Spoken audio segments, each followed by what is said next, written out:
Bueno, seguimos con nuestro mensaje.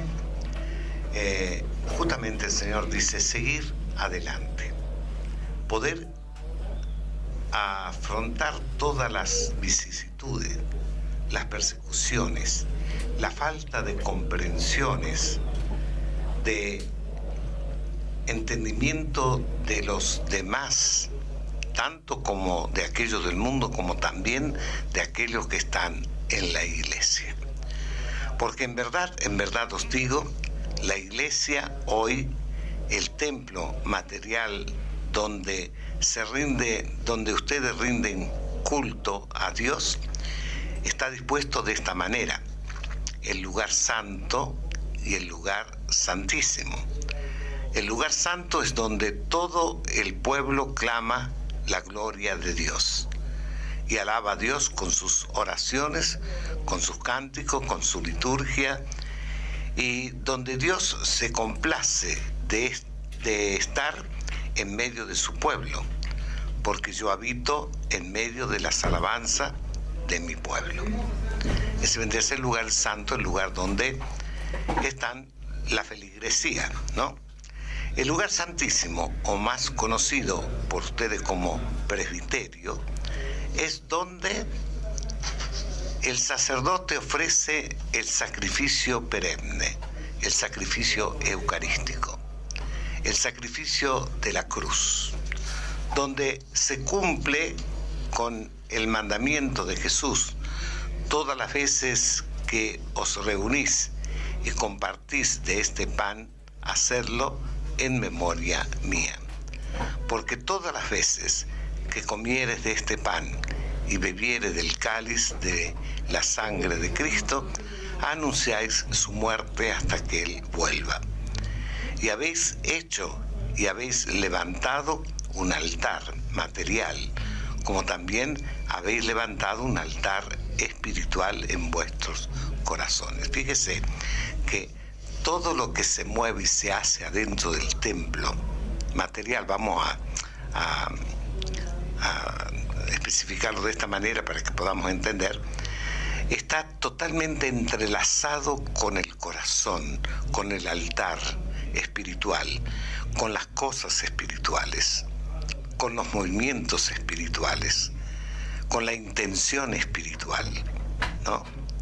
Por eso dice, y habéis levantado un altar material, ¿no? Como también habéis levantado un altar espiritual en vuestros corazones.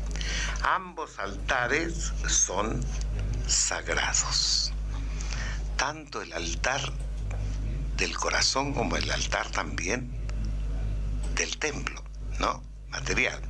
Ambos altares son sagrados. El del corazón es sagrado porque mora el Espíritu de Dios. El altar del templo material es sagrado porque allí mora la Eucaristía, Jesús sacramentado. Y ambos templos, ambos altares son sagrados. O sea, podemos profanar de una manera espiritual el altar del corazón, y podemos también, con acciones impropias, profanar el altar del templo material. Así, el altar del templo está adornado con candeleros, con flores, con aquellas cosas que el Espíritu pone en el corazón de aquellos encargados de cumplir con estas tareas. Porque quisiera que todos nos centremos en el altar, en manera muy especial en los candeleros, porque hay en muchos templos han desaparecido los candeleros, han desaparecido los altares, han desaparecido las liturgias sagradas y se han convertido de todo y se han convertido todo en el quehacer. En algunos de esos templos es un sacrilegio permanente. Mas vosotros, por el Espíritu Santo, habéis recibido la luz, habéis recibido la verdad, y así como muchos otros y que luchan por esta verdad. Bien.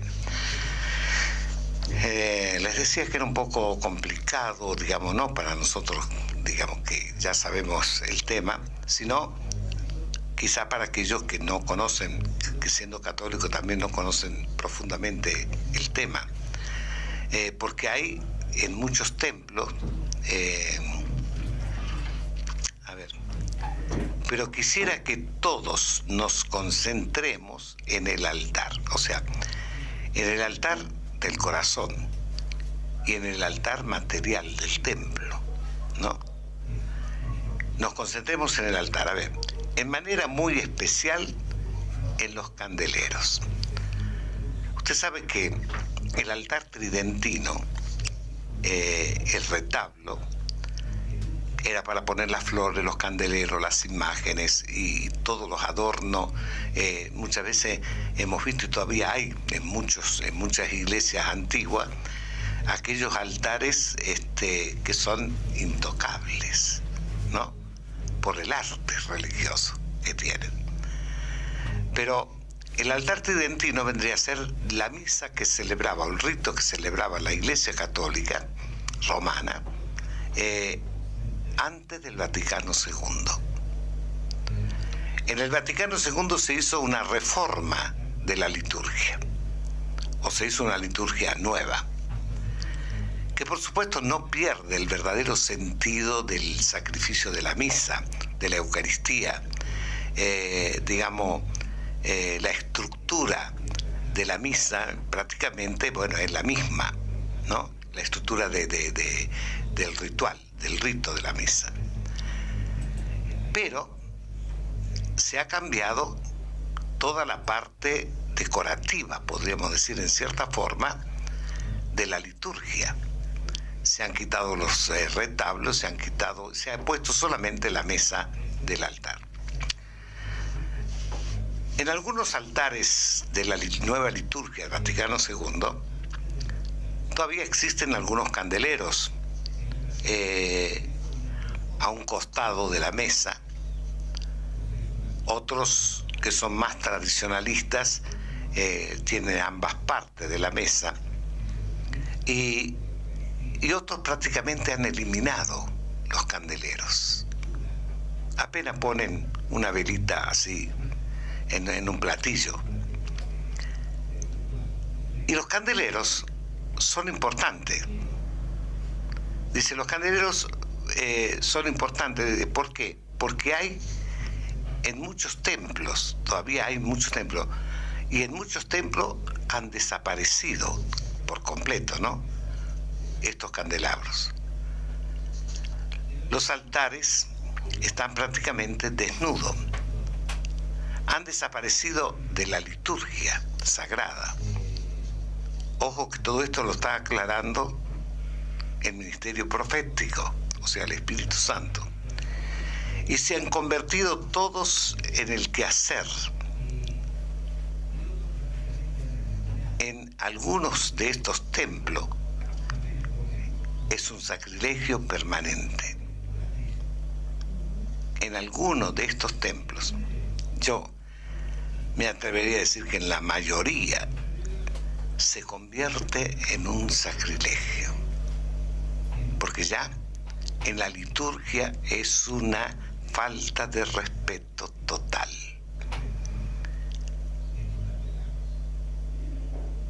Entonces, en algunos de estos templos es un sacrilegio permanente. Mas vosotros, por el Espíritu Santo, habéis recibido la luz, habéis recibido la verdad, así como muchos otros, y que han luchado por esta verdad.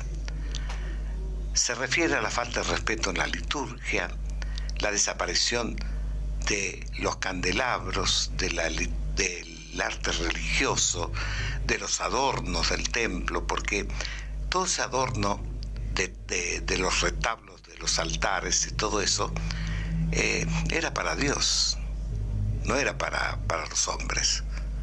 Era todo un monumento en agradecimiento a Dios por su santo sacrificio.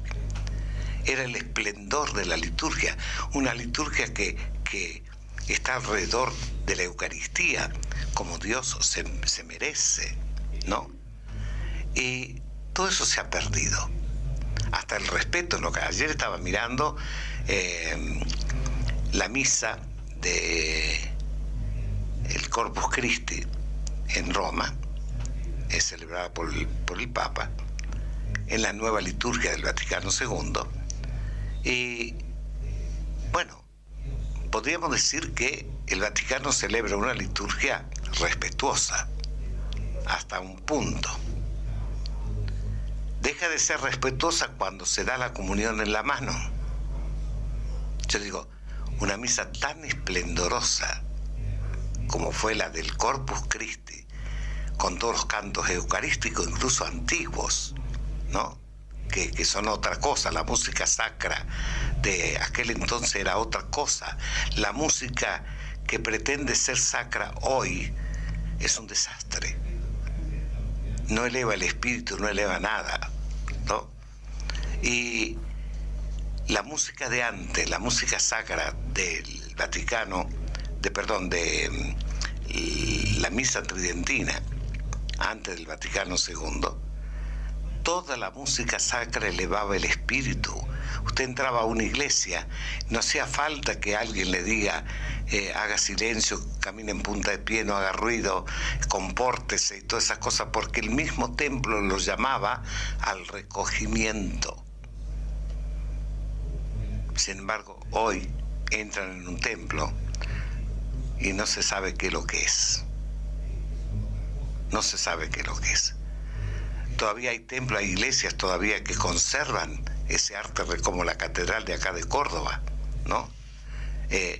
Lo único que ha reformado es que ha puesto la mesa para celebrar la misa de frente y nada más, y no ha tocado más nada. Y así como la catedral no ha tocado nada, porque son artes religiosos, es una pena destruir todo ese arte religioso. Hay muchos otros templos antiguos también que han hecho lo mismo, pero se ha perdido el respeto y se comete sacrilegio en el altar espiritual del corazón, cuando se pierde el respeto a la Eucaristía, cuando se va a comulgar de cualquier manera. Antes nadie comulgaba sin confesarse primero. Hoy no se confiesan nunca y comulgan. Y van a comulgar vestidos sea como se sea. Los sacerdotes, los obispos no se ocupan de eso. Vaya a la iglesia como vaya, lo mismo. Encima se da la comunión en la mano. A ver, dar la comunión en la mano ¿es más digna o menos digna que recibirla en la boca? Mire, yo creo que la lengua puede llegar a ser más indigna que la mano.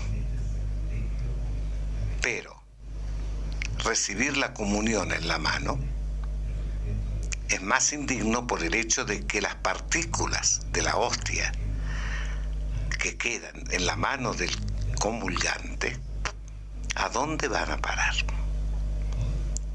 Según la liturgia, según la teología de la Eucaristía, dice que la más mínima partícula de hostia que queda, que ha sido consagrada, que se desprende de la hostia consagrada, está Cristo entero.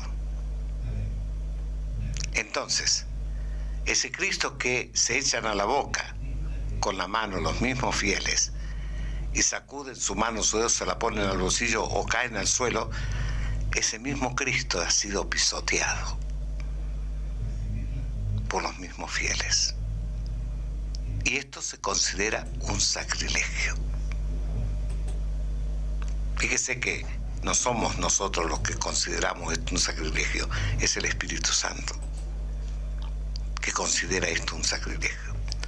Los sacerdotes que son un poco ariscos en dar la comunión en la mano son criticados por los otros sacerdotes o por los obispos mismos. Cuando los obispos son aquellos que tienen que ser los guardianes de la fe católica. Y la Eucaristía es lo más sagrado que tiene la fe católica, que tiene el cristianismo. Es Jesucristo mismo. Entonces, cuando se pisotea la partícula de la hostia, o se las echan al bolsillo, o en la misma ropa se pasan la mano y queda esas pequeñas partículas de la hostia, ¿qué sucede? Eso es un sacrilegio. Y se convierte en cualquier cosa. Y es lo que no debemos nosotros permitir. Porque el Espíritu Santo nos ha dado la luz. Vosotros habéis recibido la luz, habéis recibido la verdad, así como muchos otros que defendemos estas cuestiones y que luchan por esta verdad. Pero la Iglesia institucional dice algo, y por más que sea un sacrilegio, no admite crítica, ni admite razonamientos. Sigue adelante igual que una topadora. Si bien algunos, para justificarse citando la palabra de Dios y muchas veces torciéndola, porque usan diferentes textos de la palabra para hacer el Evangelio, para torcer el Evangelio, cuando dice que Dios no habita en templo hecho por la mano del hombre, sino que habita en templos vivientes. Es una verdad ineludible, lo dice el Señor. El Espíritu habita en vuestros corazones, que sois templo, y sois templo viviente. Pero vuelvo a repetir, en el templo material está Jesús sacramentado, que es Dios, igual que el Espíritu que mora en ustedes, que también es Dios. Y ambos templos se convierten en sagrados, y especialmente donde mora la Sagrada Eucaristía. Fíjese que el Espíritu Santo le da el mismo valor, tanto al Espíritu Santo que mora en nosotros, como templos vivientes, como la Eucaristía que mora en el tabernáculo del lugar santísimo del templo, donde nos reunimos alrededor de la mesa del Señor. Ambos lugares son sagrados, porque el Hijo mora en el tabernáculo, Jesús sacramentado, y el Espíritu Santo también mora en nuestros corazones, que también somos templo. Allí los candeleros cumplen una función.